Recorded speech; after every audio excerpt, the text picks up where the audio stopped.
de Valparaíso y en nombre del Instituto de Estudios Judiciales le damos la bienvenida a este conversatorio sobre evolución jurisprudencial reciente del consentimiento informado en la relación clínica. Este conversatorio forma parte del curso de actualización Derecho de los Pacientes y Responsabilidad Civil del Médico que organiza el Instituto de Estudios Judiciales y que comienza el próximo lunes 18 de mayo. El curso tiene como propósito abordar desde una perspectiva integral el contenido y alcances de los derechos de los pacientes y algunos supuestos de responsabilidad que pueden surgir en el ámbito de la atención de salud. En este contexto, como jueces hemos advertido que ha existido una notoria evolución en el concepto del consentimiento informado que ha dejado de ser una mera formalidad y ha pasado a ser una manifestación concreta del respeto a la autonomía de los pacientes, podríamos decir, y ha sido definido actualmente por la jurisprudencia más que como un deber de información, sino que como una exigencia, valorando su cumplimiento y determinándose de qué manera incide en los casos de responsabilidad, en los casos concretos. Esperamos que este espacio sea una instancia de reflexión y diálogo propicio para todos ustedes. Escucharemos en primer lugar al profesor Hugo Cárdenas y al profesor Hugo Cárdenas a quien le doy la palabra. Muy bienvenido. Buenas noches a todos. Bueno, gracias Carmen Gloria. Eh, Como siempre es un placer estar por aquí con ustedes y con Edison también. Siempre nos encontramos en estos temas. Bueno, yo les voy a hablar de tres problemas que se los voy a referir un poco más adelante en concreto, pero... em, voy a hacer una partida un poco más general, conectando con algo que dijo Carmen Gloria al inicio, que es que el tema del consentimiento informado está de moda, ¿no? Es algo que yo creo que se puede decir sin duda que es el ámbito de la responsabilidad médica, que ya estaba de moda en mucha litigación en el área. Este es dentro de la responsabilidad médica el ámbito que más desarrollo está teniendo en los últimos tiempos.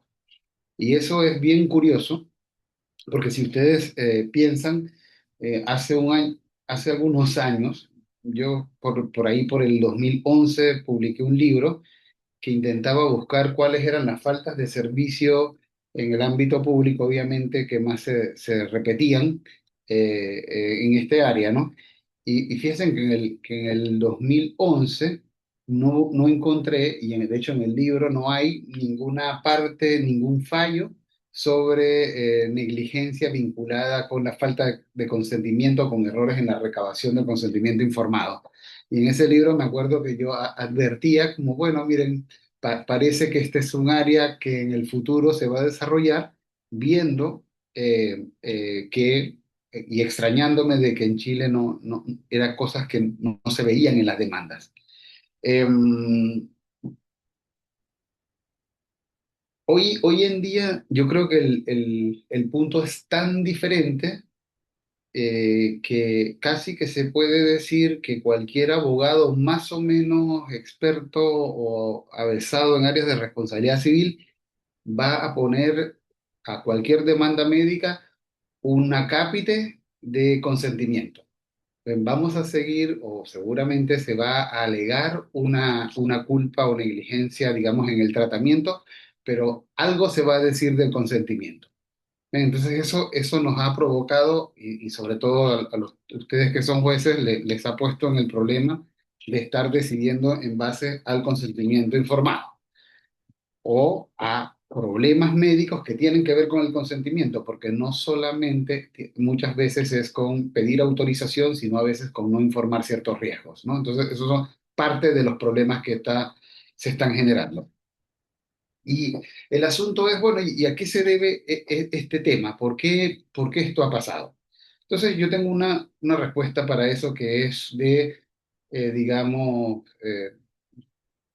positiva o de ley positiva, y eso se debe a que en el 2012, ustedes se acuerdan que entró en vigencia la Ley de Derechos y Deberes de los Pacientes, y ahí se consagró positivamente en Chile todo lo que tiene que ver con el consentimiento informado de los pacientes, y por supuesto, ya teniendo una ley positiva, allí, bueno, los reclamos y las demandas empezaron digamos, a... eh, a agarrarse del artículo preciso para vincular todas las demandas o las reclamaciones. Pero hay una cuestión más importante que eso, o yo diría de contexto más amplio, que es que hay un cambio de paradigma operando en el mundo, en el ámbito bioético primero, y que después ya se empezó a ir a los campos de la responsabilidad médica propiamente tal, y que finalmente está llegando a Chile, que tiene que ver con el paso de una medicina de corte paternalista a una medicina de corte, digamos, consensual.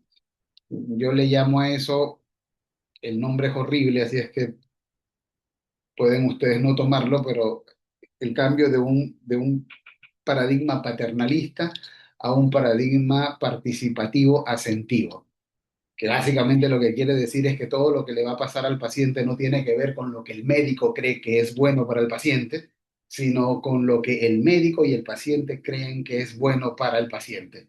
Y que sin la participación del paciente, en sentido fuerte, no va a haber consentimiento. Y este paradigma cambia mucho las cosas porque en el fondo acaba diciendo que el paciente decide todo. Y si es que el paciente decide que algo que le puede hacer mal, bueno, está dentro de su ámbito de competencia decidirlo, dentro de su ámbito de autonomía. ¿Ven? En este nuevo paradigma, entonces, desde el punto de vista, digamos, teórico, el tema en las negligencias médicas pasa de proteger la integridad corporal, como bien jurídico o interés de protección, a incorporar un nuevo interés de protección, que es la integridad corporal, por un lado, número uno, y número dos, la autonomía del paciente. O sea, el derecho del paciente a decidir se pone al mismo nivel que su derecho a que le respeten su integridad corporal. ¿Ven? Entonces, la pregunta ahí es, bueno, esta cosa que puede sonar teórica, eh, eh, se ve cómo en la práctica, cómo llega a esto. Bueno, en la práctica uno se tendría que preguntar si cuando hay un defecto en la información, eso es una culpa médica que integra la lex artis, al igual que cuando un médico o un facultativo hace algún procedimiento, digamos, técnicamente errado.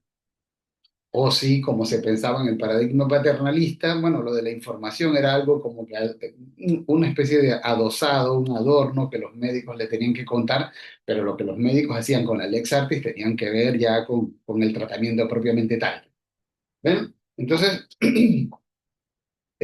allí la respuesta tendría que ser, bueno, si nosotros estamos conscientes y de acuerdo con este cambio de paradigma donde el paciente también tiene que decidir, lo lógico sería que la Lex Artis incorporara también los deberes de información como cualquier otro deber médico de tratamiento, técnico, por decirlo de alguna manera.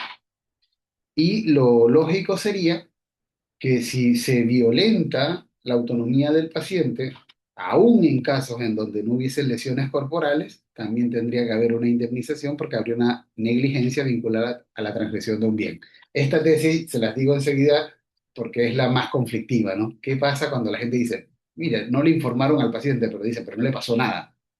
Es como, bueno, no sé si no me pasó nada, usted me sometió a un riesgo súper grande y porque tuve la suerte de que no se manifestó su riesgo en mi cuerpo, no sé si se puede decir que no me pasó nada. Me pasó algo súper grave, que me lesionó usted mi derecho a decidir. Entonces, esa es la pregunta más fuerte. Si en esos casos aún así hay que disparar una indemnización. Eh, Voy a ir a unas diapositivas porque no quiero tampoco tomarme todo el tiempo. em, para mostrarles cómo eh, este tema de eh, el consentimiento y del cambio de paradigma muchas veces no es percibido por los jueces, eh, eh, o no es percibido, digamos, técnicamente de buena manera. Este es un caso que es de 2013. No se confundan con las fechas. Hay casos actuales donde el razonamiento todavía va de la misma manera, en donde hubo una resección de un alus valgus, que para los que no saben lo que es un juanete, ¿ok? Entonces, en donde a una señora le amputan la falange del segundo dedo del pie. ¿Y esto por qué? Porque el cirujano, una vez que sacó el juanete o que raspó el hueso, eh, se dio cuenta de que digamos, la extracción fue tan grande que el pie iba a quedar desbalanceado y para evitar que hubiese una cojera, bueno, el médico entendió que era mejor cortar la falange del dedo del pie. Como el médico entendía que esto era lo que había que hacer y estaba en su mente dentro del paradigma paternalista, donde los médicos hacen lo que su profesión médica les dice que tienen que hacer, no le pregunta a la señora nada y sencillamente le corta el dedo. ¿Ok? Entonces, esta señora cuando se despierta ve que le falta un dedo y obviamente se enoja y demanda al médico. Esto fue en Concepción. El juzgado de instancia de Concepción dijo que en realidad era un procedimiento que se ejecutó impecablemente. La resección del juanete había sido impecable y también la amputación del dedo con técnica exquisita. Y dijo que estando así las cosas, el médico se había ajustado perfectamente a la lex artis. ¿Eh? Entonces hoy en día uno podría decir, bueno, esto es una locura. Esto se fue a la corte de apelaciones, obviamente mediante un recurso de apelación, y la Corte de Apelaciones fue más allá y dijo, no basta la falta de información. Dice la Corte de Apelaciones de Concepción, tal circunstancia es en sí inocua, siendo imprescindible que de tal omisión derive un daño. ¿Mm? Se desconoce el estado actual del pie intervenido quirúrgicamente. ¿Ven? Entonces es interesante porque eh, está claro que esto se enmarca dentro de un paradigma paternalista, donde el paciente no tiene nada que ver y donde el juez además entiende que la información no forma parte de los deberes del médico, no forma parte de la lex artis. Y es un tipo de fallos que si nosotros nos vamos poniendo, digamos, de acuerdo y vamos aceptando que el consentimiento del paciente, si nos vamos tomando en serio de que el paciente tiene derecho a decidir sobre su cuerpo y que una intervención sin autorización o podría ser un delito de lesiones, eh, nosotros tenemos que, en el fondo, ver si nos vamos a tomar esto en serio, qué es lo que parece que debería suceder, que la información se integre dentro de la Lex Artis como un deber médico. Em, Cuando uno ve problemas de información, uno tiene problemas básicamente de riesgos no informados. Un médico no le cuenta a su paciente los riesgos que corre y luego lo interviene. Cuando lo interviene, ¿qué es lo que sucede? Ese riesgo que el paciente corre, aunque la operación esté técnicamente bien hecha, se hace realidad. Entonces viene el problema, porque el médico dice, mire, la verdad es que ese no es que yo hice nada malo, es que esta operación tiene asociada este riesgo. Ven, entonces es uno de los primeros problemas. Decir, bueno, si es que esos riesgos que se manifiestan cuando el médico no recabó el consentimiento, no le pidió el consentimiento, entonces van a ser puestos a cargo del médico o si los va a conservar el paciente.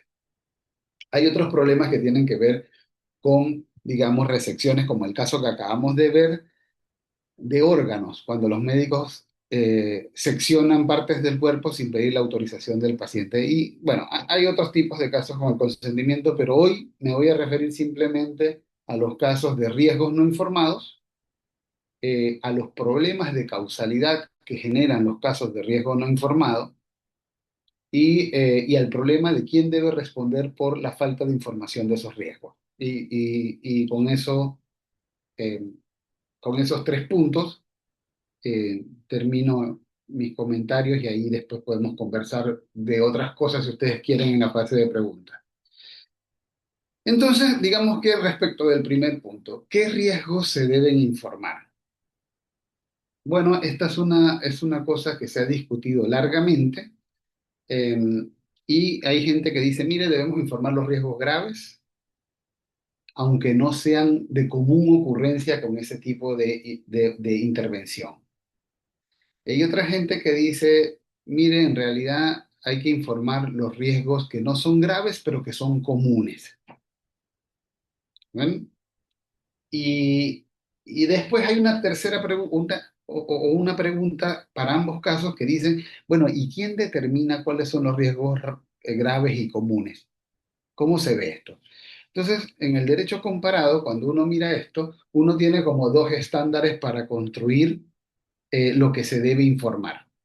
¿Ven? Entonces, en el mundo del common law, básicamente se habla del estándar de información que un médico razonable le daría al paciente y el otro es del estándar de información que un paciente razonable necesitaría para tomar una decisión informada. ¿Ven? Entonces, respecto del estándar basado en el médico, es el estándar que se usa, por ejemplo, en el Reino Unido y en muchos, o la mitad al menos, de los estados de Estados Unidos. En el resto de los estados de Estados Unidos se usa el estándar del paciente.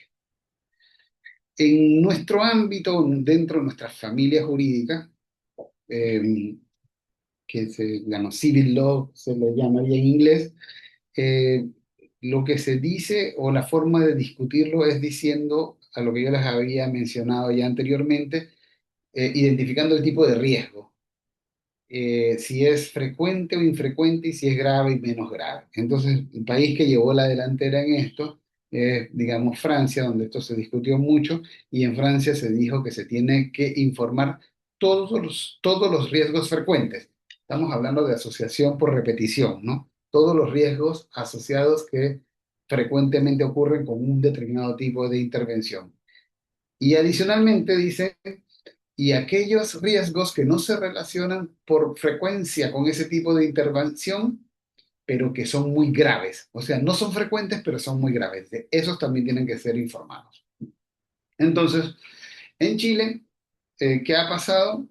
Bueno, aunque no hay demasiados fallos sobre esto, al menos desde 2011 que tenemos ese Bageman con Vidal, se adoptó este estándar que les acabo de contar de Francia y en varios fallos la Corte ya con posterioridad ha ido afirmando que se tienen que informar todos los riesgos frecuentes y los riesgos graves, aunque no sean frecuentes. O sea, todos los frecuentes y los graves, sean frecuentes o no sean frecuentes.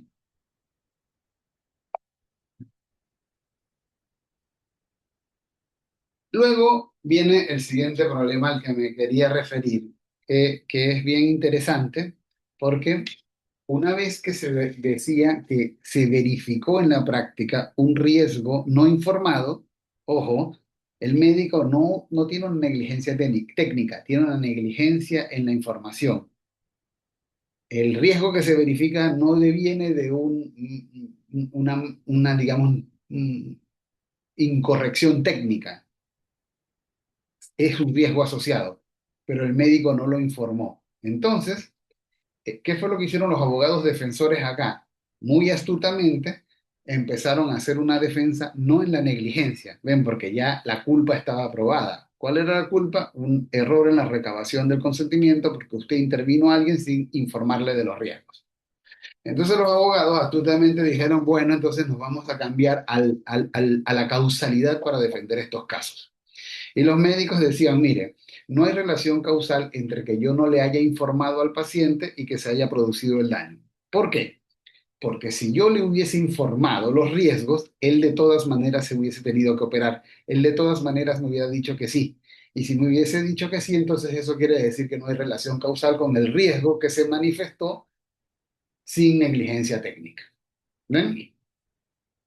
Entonces, esa defensa causal, que es muy ingeniosa, un poco enrevesada si uno quiere, pero bueno, así son todas las cosas causales. Eh, Esa defensa, digamos, tiene dos formas de solucionarse en base a presunciones y alguna otra forma que quizás Edison después la cuenta, que es en base a la doctrina de la pérdida de la chance, que esa no es teóricamente en base a una presunción. Y estas formas de solución son lo que se conoce como el consentimiento hipotético positivo o la tesis del consentimiento hipotético positivo por una parte y la tesis del consentimiento hipotético negativo por otra. Son dos formas de responder a la defensa causal basada en lo que habría ocurrido si el médico le hubiese informado los riesgos que corre el paciente. ¿Estamos? Entonces, en la primera solución que los sistemas pueden adoptar. ¿Y cómo la pueden adoptar los sistemas? Bueno, la pueden adoptar por ley o la pueden adoptar jurisprudencialmente, no hay otra. En la primera solución, que se llama el consentimiento hipotético positivo, el sistema entiende que si se hubiese informado, el paciente sí se hubiese sometido a la operación. Si el paciente, si el sistema piensa que el sistema o presume que el paciente se hubiese sometido a la operación, entonces obviamente no hay nexo causal y no se indemniza. Entonces, por eso, al ser una presunción, lo que dice es, se presume que se hubiese sometido a la operación, salvo que el paciente pueda probar con todos los medios que dispone que él no se hubiese sometido a la operación de haberlo sabido o de haber conocido los riesgos. ¿Ven? Obviamente, el consentimiento hipotético positivo es una tesis más dura para el paciente que la siguiente tesis, que es la del consentimiento hipotético negativo. ¿Y qué es lo que dice la tesis del consentimiento hipotético negativo? Bueno, lo contrario. Presume que si se hubiese informado al paciente, el paciente no se hubiese operado y que por lo tanto el riesgo no se hubiese manifestado. Eso hace que la causa del daño, en que consiste la manifestación del riesgo, sea la falta de información del médico. Y por lo tanto, en este sistema, el paciente va a ser indemnizado salvo que el médico logre acreditar que de haberle informado al paciente, el paciente, el paciente no se hubiese sometido, se hubiese sometido, perdón, a la operación de todas maneras. ¿Ven? Funciona a la inversa del anterior. Bueno, entonces esos son los dos caminos que uno tiene y es lo que uno tiene que decidir. Entonces, si ustedes son jueces, ustedes tienen que decidir cuál de estos dos caminos yo seguiría. Bueno, ya en Chile discutimos esto, o se discutió en al menos un caso muy reciente, que es en un caso que se llama Neira con Corbalán, que se falló en el año 2024. ¿Y qué fue lo que se dijo en Neira con Corbalán? Este es un caso muy interesante, tiene muchas cosas interesantes, yo les voy a contar dos. Bueno, en Neira con Corbalán se dijo que la tesis que se impone es la del consentimiento hipotético negativo. ¿Ven? Ustedes pueden leer ahí en las diapositivas. Y lo que se dijo fue que el juicio de causalidad hipotética omisiva precisa tener por acreditado que si el médico hubiese cumplido su deber de información, el daño no se hubiese producido. Y dice allí, ¿cómo sabemos que es negativo? Porque dice quién es el que se debe excusar. Dice, el médico debe excusarse probando la voluntad hipotética del paciente de someterse a la intervención de haber sido informado. Si no se obtiene el consentimiento informado, se entiende que los riesgos son asumidos por el médico. Yo creo que esta última parte es con la que yo me quedaría, ¿no? Porque esta cosa del consentimiento hipotético y las presunciones y todo eso es un poco enredado. Pero así en simple, la regla lo que dice es, si el médico informa el riesgo, traslada el riesgo al paciente. Si el médico no informa el riesgo, absorbe el riesgo y tiene que indemnizarlo. ¿Mm? Bueno, eso es con el consentimiento hipotético negativo que se validó en este fallo eh, recientemente. Y con esto ya me voy al último de las cosas que les quería comentar hoy, que es el tema de quién debe responder por problemas que tienen que ver con el consentimiento. ¿Y esto por qué es un problema? Bueno, es un problema porque cuando uno ve la ley de los derechos y deberes de los pacientes, dice el artículo 10 que el paciente debe ser informado por parte del médico u otro profesional tratante. Entonces de allí que uno pueda decir con el derecho positivo en la mano si el deber de información solo lo tienen los prestadores personales o también los prestadores institucionales. Bueno, a mí me parece que eh, obviamente toda la Lex Artis debe tener el mismo sistema, que no tiene sentido hablar que hay cosas que solo hagan los médicos. Em, y cuando estamos en el ámbito público, yo creo que el argumento, si uno quisiese construirlo, podría verlo en varias partes del ordenamiento jurídico, pero por ejemplo en el manual de acreditación para prestadores institucionales se habla de que si los prestadores deben garantizar la atención digna y la información de los pacientes. Pero fuera del ámbito público, me parece muy interesante lo que pasó en este mismo caso de Neira con Corbalán cuando se utilizó esta defensa.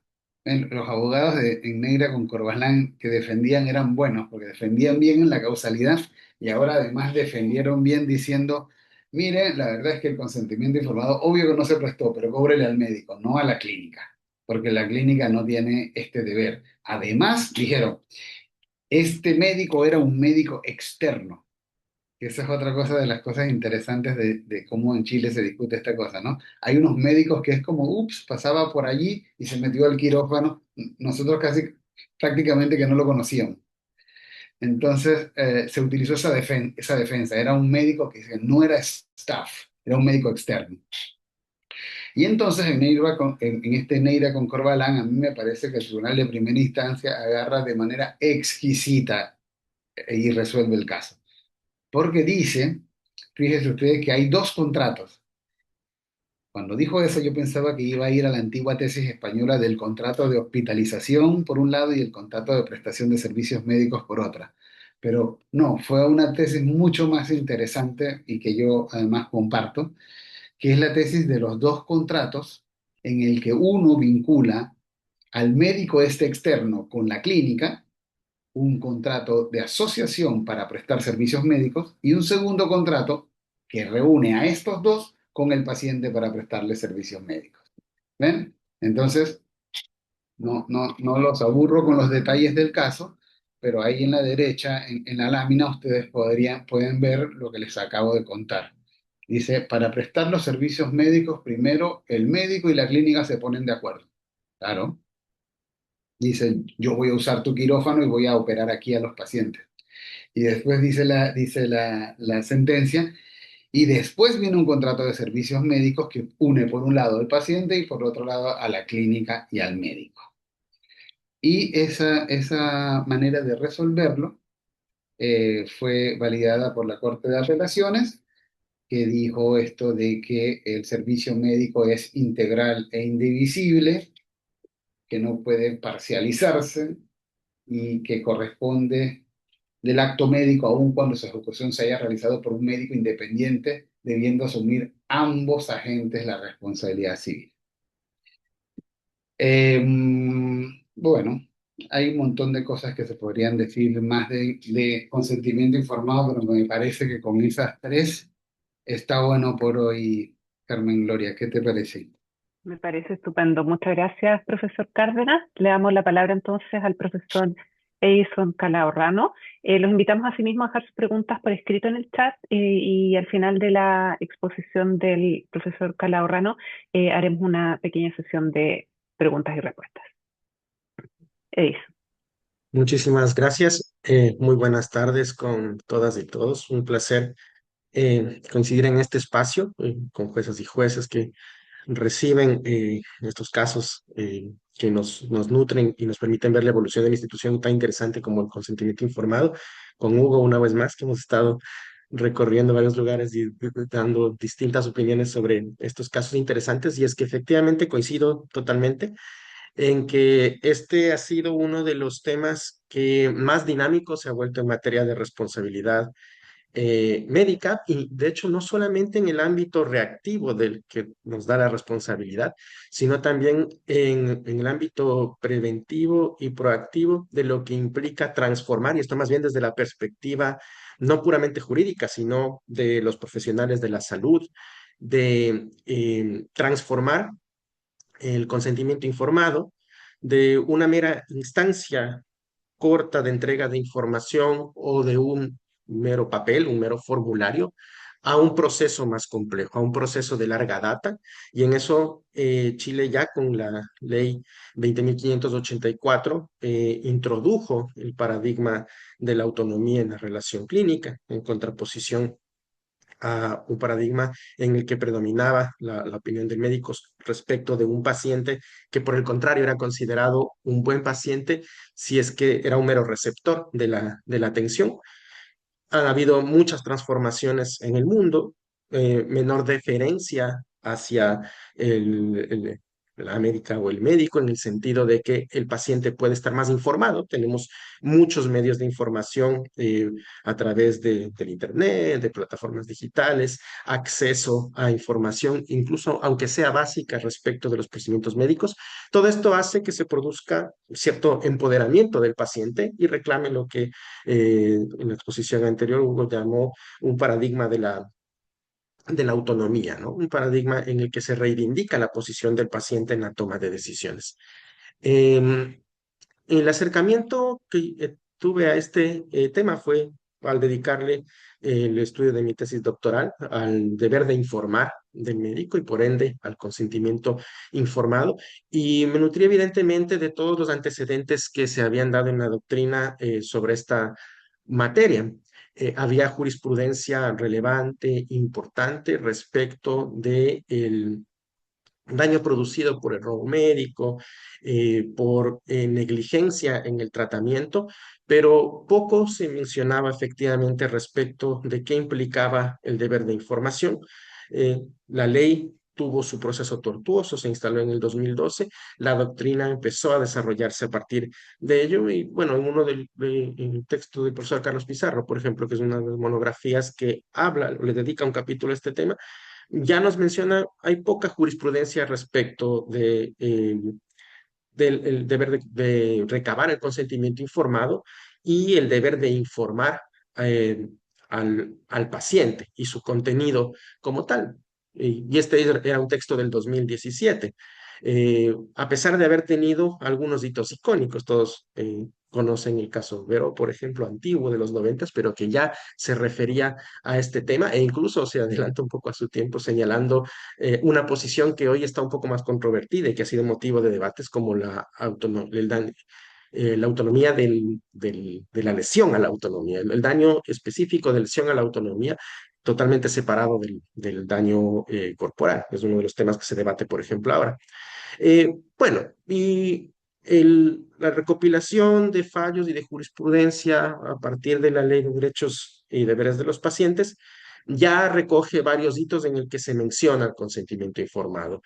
Varios casos empiezan elaborando una doctrina al respecto, con lo que yo considero un primer elemento a resaltar, a tener en cuenta. Esta primera jurisprudencia nos dice el consentimiento informado es parte de la lex artis, algo que aparecía como nebuloso en la jurisprudencia más antigua. Bueno, parte de esos deberes del médico, deberes de seguridad, deberes de técnica, deberes de atención, dentro de esos deberes se encuentra el de efectivamente informar en el sentido de colocar al paciente en una situación de poder decidir cuáles son las consecuencias y la solución de riesgos respecto del acto médico. Eh, lo que llamamos información autodeterminativa y que nosotros podemos encontrar en el artículo 10, en el artículo 14 de la ley 20.584. La doctrina poco a poco luego ampliaría incluso esto y se informaría, y resaltaría otros tipos de información, por ejemplo, la información terapéutica, diferente a la información autodeterminativa, porque la terapéutica era aquella destinada a que el acto médico efectivamente pueda cumplir sus efectos, cumplir su cometido. Por ejemplo, un adecuado posoperatorio, adecuadas indicaciones respecto de cómo se toman los medicamentos, hasta cómo afrontar una situación posterior al acto médico e incluso tomando otros desarrollos sobre qué información se debe al paciente. Básicamente, lo que los alemanes, por ejemplo, al desarrollar el contrato de tratamiento médico en su Código Civil, en el BGB, identifican como una información adicional la llamada información complementaria económica. Podemos decir que esto también se manifiesta en la ley 20.584. Está también el artículo 8 por ahí, el artículo 10, pero todo con cierta mezcla, con cierta dificultad de poder diferenciar. Siempre habiendo más desarrollo respecto de lo que implica la información autodeterminativa. Entonces, un primer avance es la entrega del consentimiento informado, es parte de la Lex Artis. Un segundo avance que ha aparecido en la jurisprudencia es el consentimiento informado como proceso. Incluso recientemente se está discutiendo la llamada planificación anticipada de la salud como un proceso de larga data en el que se requiere al paciente en varias sesiones mantenerle correctamente informado de algo de los tratamientos. Esto también ha sido documentado. Eh, Otros temas que han sido interesantes en jurisprudencia reciente, ya les voy a ir relatando una pequeña recopilación de casos que yo creo, y desde el 2020 he hecho esta pequeña recopilación, han dado giros importantes y han nutrido lo que nosotros podemos hablar de doctrina del consentimiento informado. Entre ellos se encuentra el que ya explicó el profesor Hugo Cárdenas, pero he seleccionado otros pocos para poder ver esta pequeña evolución. Em, Otros elementos que han salido son el daño a la autonomía decisoria, algo que ya se habló un poco en la exposición anterior. Tradicionalmente se entendía que había daño si es que había alguna afectación corporal, si es que coincidían la afectación a la autonomía con la afectación corporal, podría reconocerse la afectación a la autonomía. Eso poco a poco ha sido controvertido por la doctrina, por jurisprudencia también, voy a relatar un poco por cuál, y la independencia del daño a la autonomía ha sido rescatada por los fallos recientes, coincidiendo justamente con lo que en otros ordenamientos jurídicos menos tolerantes a los daños extrapatrimoniales también han desarrollado. Sin duda, mi aproximación a la doctrina extranjera en esta materia, y lo primero que yo pude verificar y resaltar fue que prácticamente había una jurisprudencia independiente, tanto en España, por ejemplo, en la jurisprudencia alemana, norteamericana también, una vía independiente solo relacionada a las afectaciones en materia de información. E incluso el Código Civil alemán hace un sistema de presunciones cuando existe falta de información eh, para presunción de culpa y causalidad. Vamos a hablar un poco de eso después a partir de este concepto que ya introdujo el profesor Cárdenas sobre consentimiento informado hipotético. Entonces, hay mucho que decir sobre el consentimiento informado y se ha ido complejizando, se han ido tomando en la jurisprudencia y en la doctrina algunos postulados que se han desarrollado, jurisprudencia extranjera. En conclusión, esto ya nos preocupa más. Esto ya tiene su propia entidad, como la que trataremos como un error de tratamiento o un daño físico al paciente, tiene su propia consistencia. Y ya un poco relatando cómo esto se refleja en fallos recientes, que me preocupa especialmente tratar algunos que yo considero medianamente icónicos desde el 2020, porque la anterior existe literatura que ya la ha recabado y en realidad las menciones son limitadas al consentimiento informado.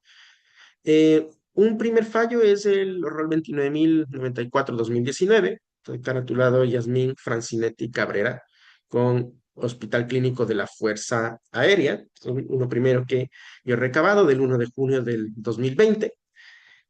Los hechos muy concisos.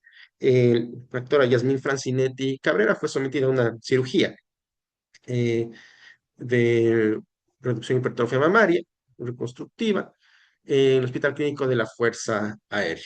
Tras la intervención, la paciente presentó complicaciones en el postoperatorio. A propósito, es interesante la coincidencia de esta etapa en jurisprudencia reciente como problemática. Por ahí pueden surgir investigaciones novedosas de el postoperatorio específicamente, ¿no? Que es la etapa probablemente donde el paciente esté más vulnerable, existirán indicaciones específicas, pero efectivamente sin un seguimiento adecuado pueden presentarse problemas. Eh, Se producen complicaciones en el postoperatorio consistentes en necrosis del borde de la areola del pezón izquierdo, evoluciona hasta la amputación del pezón y la areola y pérdida significativa de tejido de la mama izquierda.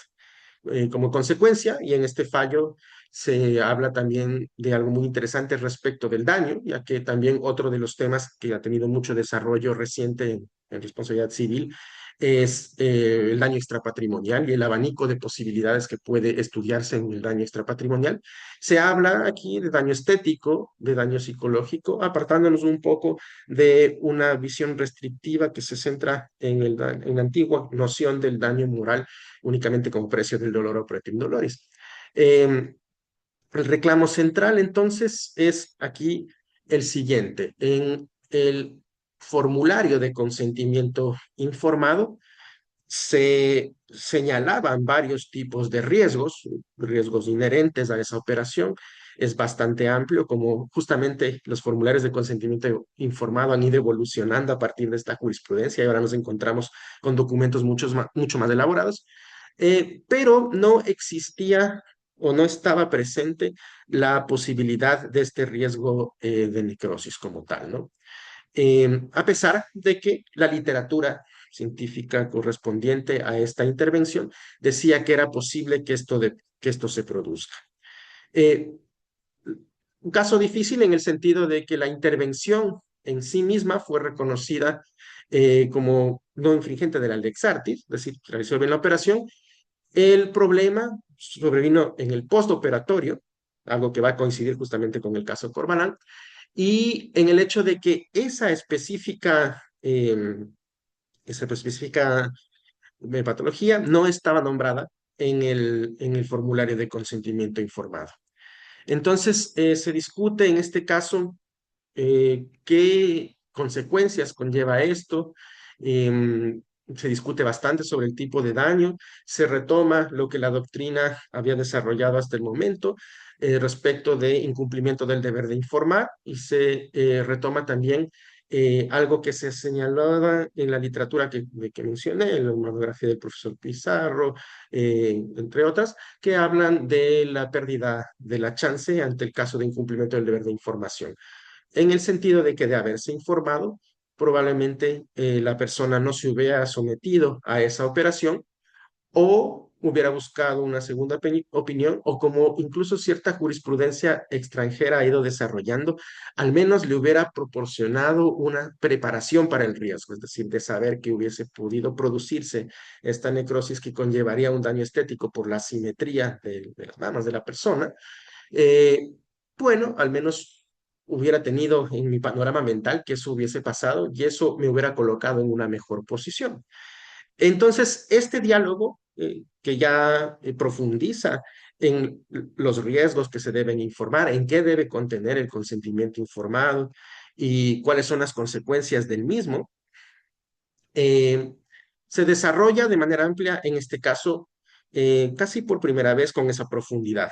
Se habla también de qué pasa ante los riesgos infrecuentes, la gravedad y la frecuencia como elementos necesarios para entender que esos riesgos que deben ser informados, o por el contrario, si es que un riesgo que la literatura identifica como propio o inherente o esperable de esa intervención, a pesar de no ser frecuente, a pesar de que no aparezca todo el tiempo, debe ser informado.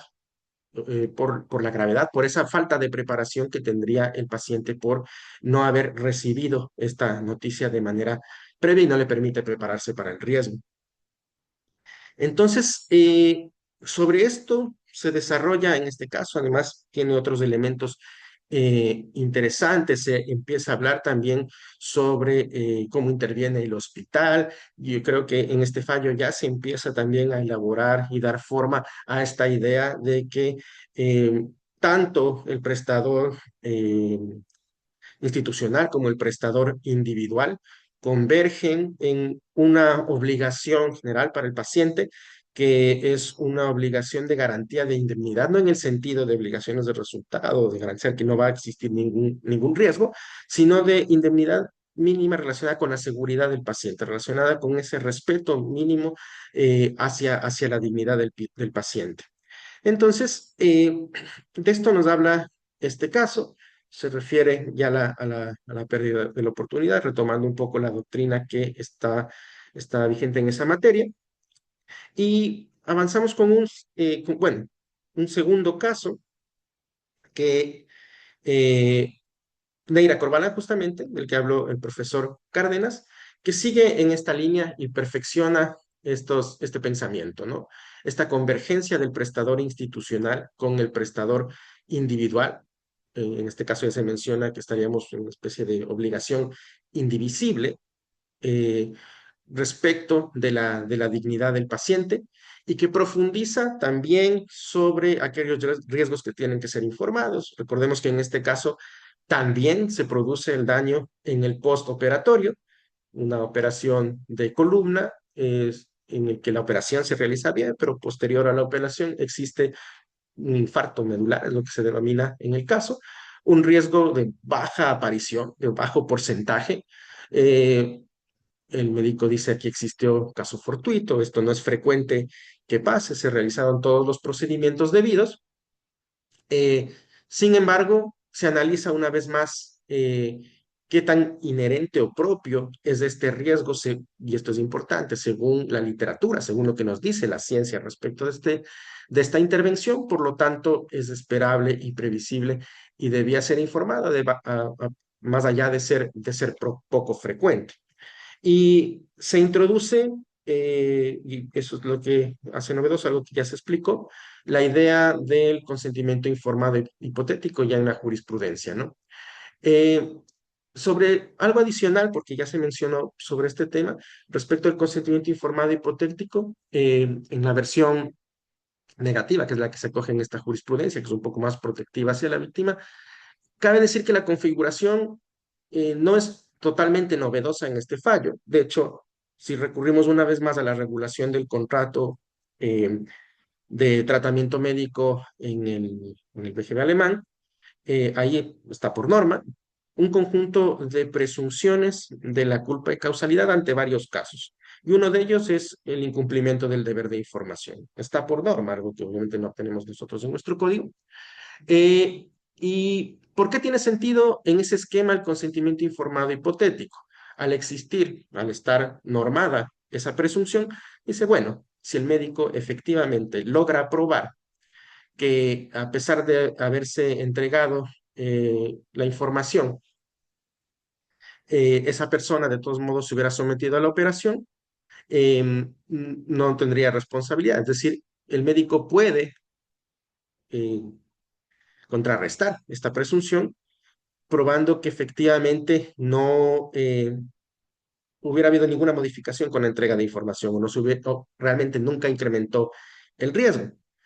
En ese sentido, se razona también en este caso, y más allá de señalar todo lo que ya la jurisprudencia había reseñado, que es parte de la lex artis del consentimiento informado, que los riesgos que son inherentes al tratamiento o al acto médico deben ser informados, nos dice, bueno, y además el profesional de la salud nunca probó efectivamente que de haber informado hubiera cambiado la situación. Francinetti, el caso anterior, también carga la prueba al médico. En ese caso, el médico decía que la aparición de esta necrosis era algo infrecuente y poco esporable y que por eso no debía constar en el formulario de consentimiento informado.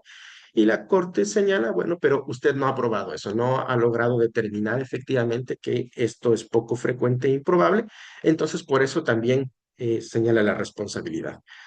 Novedoso en ese sentido. Entonces, una profundización adicional. Se trae la teoría del consentimiento informado hipotético, que solamente había aparecido de manera doctrinaria en artículos científicos de la literatura nacional, pero ahora se introduce en el debate de la jurisprudencia. No es el único caso. En el mismo año 2024, que fue bastante fructífero en esta materia, aparece el caso Copa con Villagrán y otros, 242.788-2023, donde se habla nuevamente de esta institución, aunque parece ser que no encaja demasiado en el caso, porque aquí los hechos es en el contexto de una cirugía bariátrica. Hay una perforación del colon en una de estas cirugías, no fue informado oportunamente que existió esta operación. Existen, sin que se avise al paciente que hubo algo tan grave como una perforación, se realizan otras operaciones intentando corregirla. No se corrige la misma hasta que se llega a un punto en que tiene que ser informado el riesgo y existen consecuencias. Bueno, aquí hemos hablado de este caso en otras instancias. Hay efectivamente un error de tratamiento de por medio en el centro del caso, un error grave, una perforación del intestino. También existe una falta de información que no coloca al paciente en una situación de decisión respecto de las otras intervenciones, pero sin embargo, al estar atada a un daño, un daño físico, eh, se podría decir que más allá de que se traiga a colación esta teoría, estaría dentro de un caso un poco más sencillo de resolver, al estar la aparición del daño físico, ¿no? Pero bueno, llama la atención que esta misma institución del consentimiento informado hipotético haya estado presente en dos casos en el mismo año. Traigo a colación otro más, Gerson Zaire Bartolo y otros con Carlos Olivares Mardones, 130, perdón, el 13.513 del 2024, eh, en el que, bueno, durante la operación se constató una vesícula incrustada, se usó un mayor número de compresas quirúrgicas y una serie de elementos que debían haber puesto en alerta al equipo médico. Una vez más, que se produce una complicación postoperatoria. Aquí se analiza si fue oportuna la atención del equipo médico, porque todas estas complicaciones dadas en la operación, a pesar de que fue exitosa, en el postoperatorio se complican. Y se analiza también qué información debía haber sido transmitida, porque esto evoluciona a síntomas más complejos. Se entiende que la actuación de la enfermería y del equipo médico fue tardía, se produce incluso posteriormente una sepsis en un contexto de falta de información.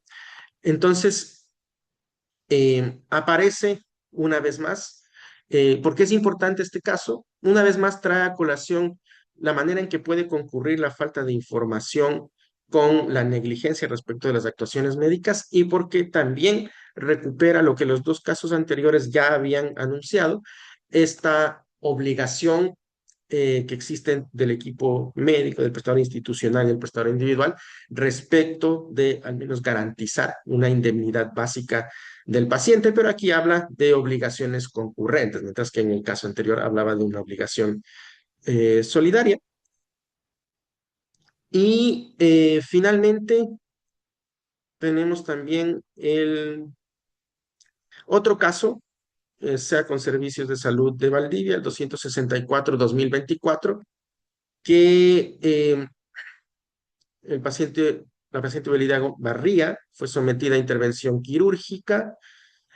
Participaron un equipo médico, una evolución posterior con secuelas inmediatas. Tras la intervención, la paciente presentó complicaciones, queda postrada con diagnóstico que incluyó en distintos momentos perforación gástrica, peritonitis.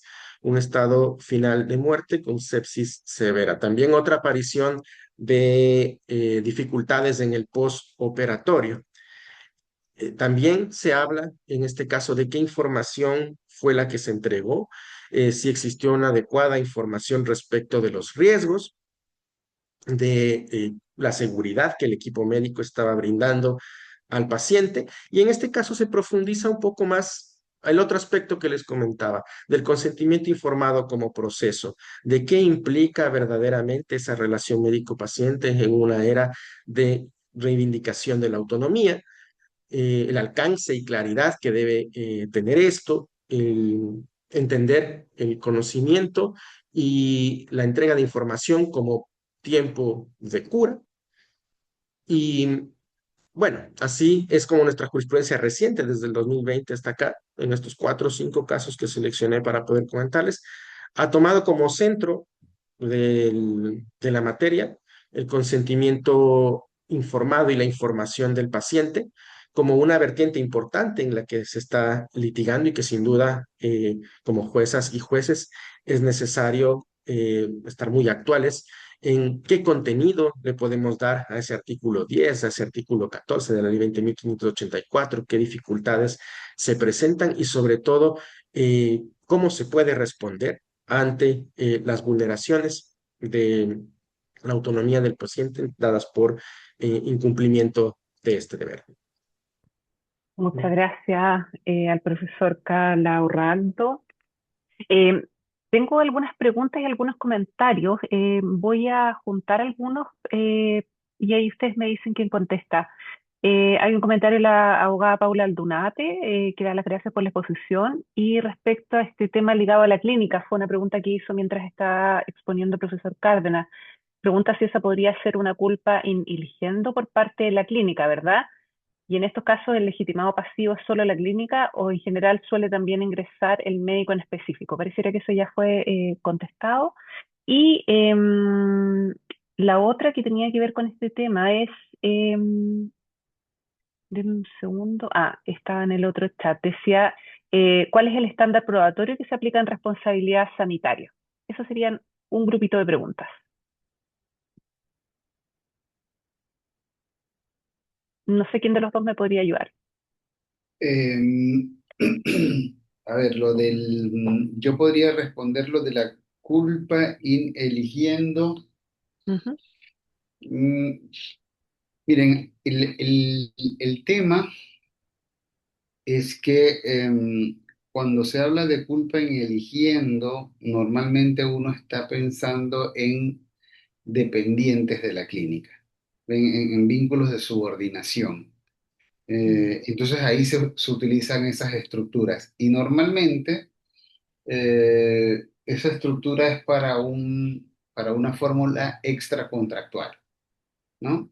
Entonces, cuando estamos dentro de los contratos, lo que normalmente se dice es que el principal responde por todos aquellos de los que se haya servido para cumplir.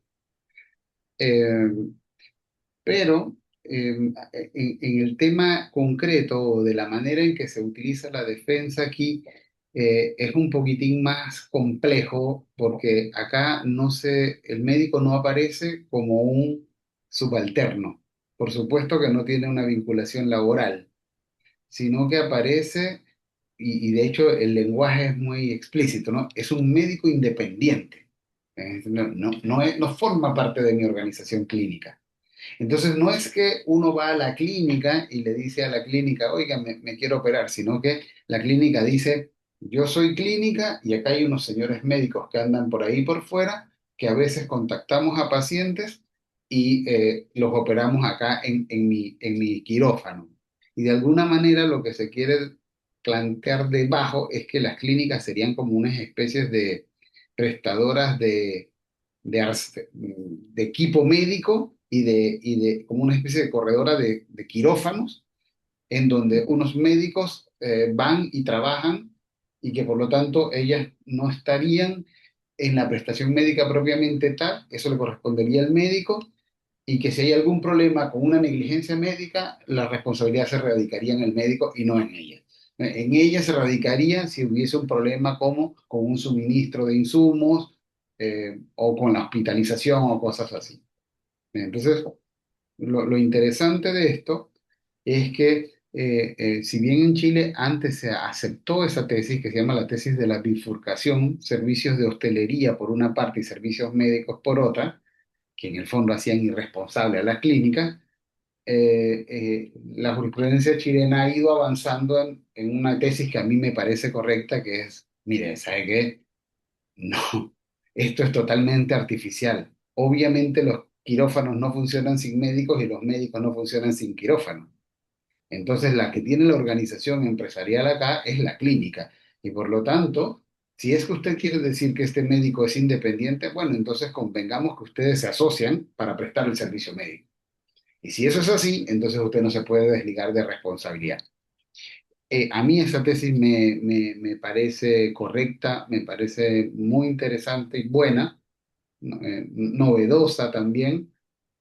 Creo que la doctrina chilena ahí además está un poco al debe con aportando la fundamentación teórica para sujetar este tipo de contratación, ¿no? Porque en el fondo, si son socios, que es lo que está diciendo, bueno, ¿qué tipo de sociedad es la que hay detrás de esto?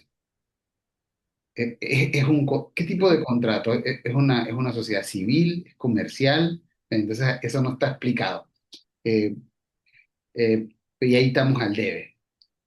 Pero está claro que, y basta para que un fallo condene, mostrar que en la práctica obviamente hay una vinculación entre médico y clínica para prestar al paciente.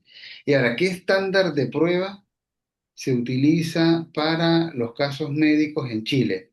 Eh, bueno, eso sí que es una pregunta compleja, complicada porque habría que aceptar que en Chile existen estándares de prueba diferenciados. Y eso nos llevaría toda la noche esta y la noche de mañana discutiéndola. Deme un segundo, por favor. Oh, estoy por acá. Perdón, tengo que decirles acá en la universidad porque si no me dejan encerrado en, en la torre.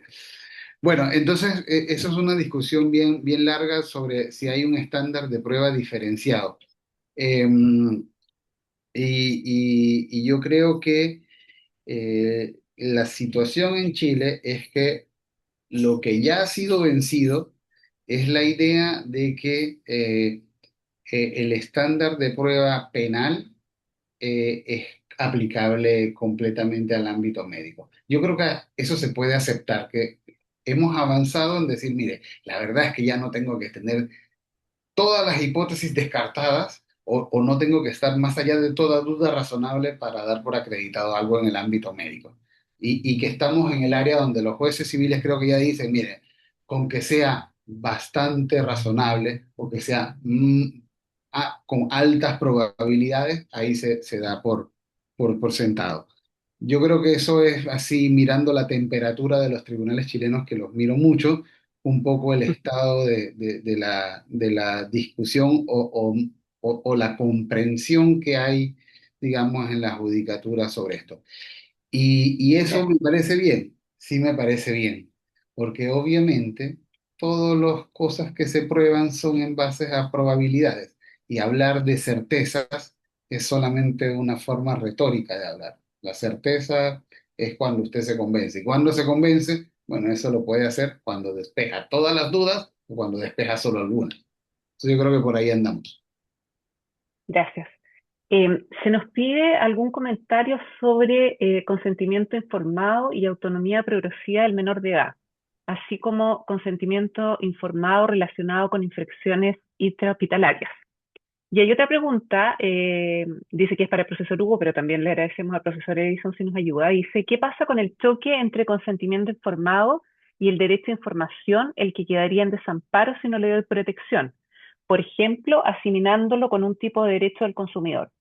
Tengo un caso en el que se abordó el llamado consentimiento hipotético positivo, que precisamente condenó por este derecho, pese a alegar la falta de causalidad y de daño, pues queda como un hecho de la causa que para X diagnóstico de carcinoma no existe otro tratamiento que el que efectivamente se aplicó. No sé si alguno de los dos me pudiese ayudar, o al menos con lo que tiene que ver con autonomía progresiva al menor de edad y las infecciones intrahospitalarias. Bueno, yo voy con las infecciones y con la autonomía Ujú. progresiva, creo que el especialista es Edison. Así es Ya, que, gracias. em, miren, yo no veo muy bien la relación entre el consentimiento informado y las infecciones intrahospitalarias. ¿Ven? Porque en el fondo, cuando alguien contrae una infección en el contexto de un hospital, no es un tema de información, porque en el fondo eso es un dato de la causa. En los hospitales Ay, hay bacterias, sino un tema, la un discusión allí riesgo. es si los hospitales van a responder objetivamente por infecciones intrahospitalarias o no. Yo creo que ese es el problema. Ujú, Y yo creo que la manera en que la jurisprudencia chilena ha ido atacando esto es buena, porque en el fondo, más que decir que es una tesis objetiva, lo que se ha venido diciendo es, mire, los estándares o los niveles, digamos, de infectividad, no sé si la palabra existe, porque eso se puede medir, son, imagínense, normales son de 2 o 3. Bueno, usted va a responder si en su hospital sus niveles estaban muy altos en comparación con lo que se espera de un hospital estándar. Y así se ha utilizado el tema este. Y luego, respecto de la pregunta, que quizás yo la entendí mal, ¿eh? Pero yo entendí respecto al consentimiento informado para que cuando hay un carcinoma se dice si todo el mundo sabe que el tratamiento que se debería hacer es ese. Es que precisamente ese es el punto. Hoy en día, el médico no me puede hacer ningún tratamiento aunque sea el recomendable. Si yo me quiero morir, ese es mi derecho. No quiero que me entuben. Oiga, pero es que si no lo entubo, usted se iba a morir. Como dicen en Chile, cosa mía. Lo dicen diferente, pero no vamos a utilizar el francés a esta hora, ¿no? Eh, ven, ese es el punto. Entonces la pregunta es, si nosotros nos tomamos en serio esto, hoy en día hay un montón de cosas sobre testamentos vitales, en que uno pone lo que no quiere que le hagan, y eso en el fondo es un tipo inclusive de eutanasia pasiva, si usted lo quiere decir, y eso es un derecho. Si nosotros nos tomamos en cuenta, nos tomamos en serio ese derecho, entonces tienen que encontrar que cada vez que un médico actúa fuera de la orden directa de un paciente, está violentando la lex artis y aquí el tema, y está generando un daño, más allá del cuerpo, un daño a mi derecho a decidir, que es parte de los derechos de la personalidad, es un bien incorporal. Eso por mi parte. ujú. Gracias. Son sobre la autonomía progresiva de los menores de edad y el consentimiento informado. ¿Ya? Sí. Bueno, lo que se puede decir en esa materia es una reforma, ¿no? Que tuvo el artículo 14 de nuestra ley 20.584, que nos dice lo siguiente: sin perjuicio de las facultades de los padres o del representante legal para otorgar el consentimiento en materia de salud, representación de los menores de edad, competentes, todo niño y niña y adolescente tiene derecho a ser oído respecto, entonces claramente el derecho a ser oído respecto a los tratamientos que se le aplican y a optar entre las alternativas que se le otorgue, según la situación lo permita, tomando en consideración su edad, madurez, desarrollo mental, y deberá dejarse constancia de que ha sido escuchado y ha sido informado. Esto nos dice la ley 20.584, reformada por la ley Ujú, 21.331, que fue la ley de salud mental. ujú. Esto ha sido criticado, ha sido efectivamente tratado por la doctrina, porque parece ser que de lo que se entiende de esa reforma es que, a pesar de existir el derecho a ser escuchado y a dejar constancia de lo mismo, la decisión aparece en el representante de los padres.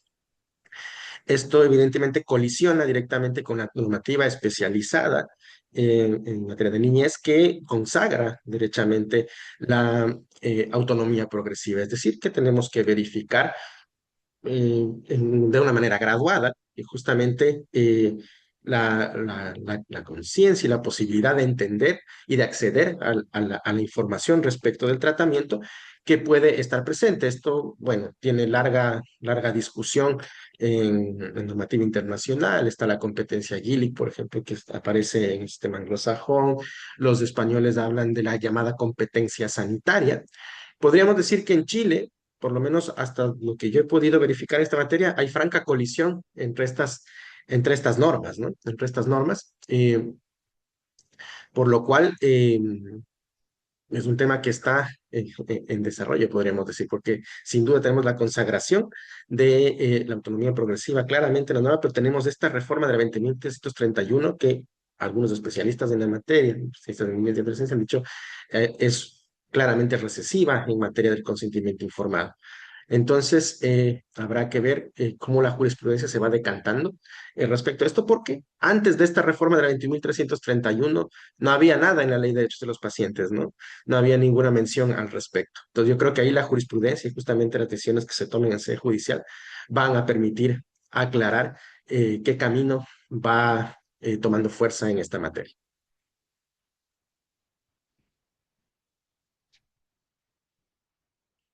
Está apagado el audio.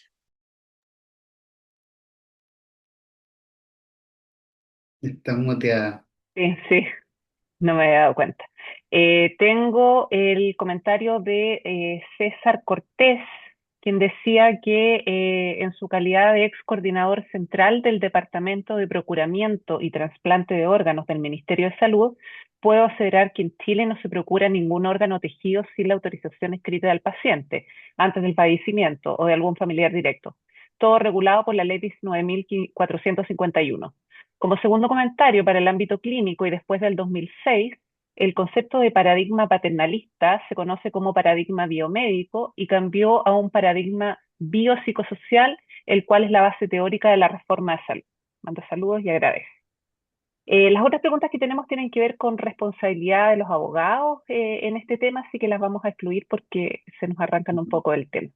Bueno, vamos a finalizar este conversatorio. Los dejo invitados, como se señaló al inicio de esta actividad, a revisar la página web del Instituto de Estudios Judiciales para que se informen sobre el curso de esta materia que comienza el próximo lunes 18 de mayo.